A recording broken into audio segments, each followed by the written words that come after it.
Hi, it's Mike from Custom Cruisers. Okay, we've put the bearing in. Nice brand new bearing. The old one pretty knackered. You know, that really is very loose and very worn out. Okay. Got to change a couple of gears on here. The bearings, I should say. Bearings in there I'm going to fit new, and in there, and on all these other shafts as well. So basically it'll have a fully recon shafts bearing set. Now you can also see the other great upgrade here, which is a pretty important one if you ask me, because the standard's crap. Standard stator, this is heavy duty one. Now the rotor normally is nothing like this. The rotor is basically all separate magnets which come off. So this is a massive upgrade on what you've got, you know, really good move, because when those magnets come off, they get wedged in here, rip all this to bits.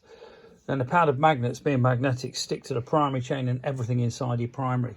So it is really a very, very good idea to do this. Okay.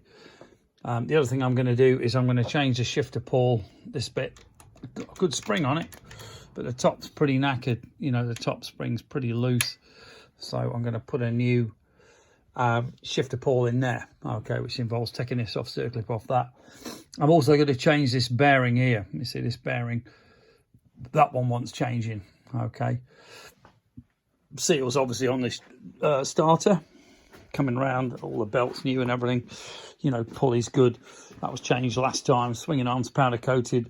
Got the new cleave blocks in. All this is new.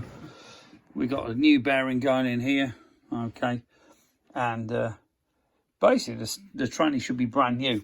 The motor, eventually I'm going to stick an S&S 111 in. But for now, it runs bang on with this motor. If I can get an S&S 111 at the right money, obviously I will.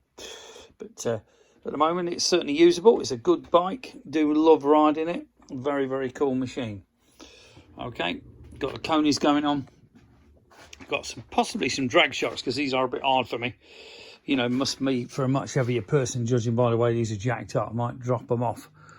But I do like ride height. So when I'm touring, you know, this has all got to be cleaned up and taken apart, obviously. You can see the S&S oil. This red stuff is so sticky, it's unbelievable, but fantastic for gears. So if you're going to use a good oil, I do highly recommend this S&S oil. You know, it really is horrible stuff, but it's fully synthetic. And it sticks to everything like glue. Here's the new shift pawl to go in. Now, you can feel the difference between this and the one that's on. This is way, way stiffer, and it is actually a Zodiac one, so it's a better quality. From what I can see, it's a thicker metal, you know, more like the Jims, and also that spring is way, way stronger than the one that's on.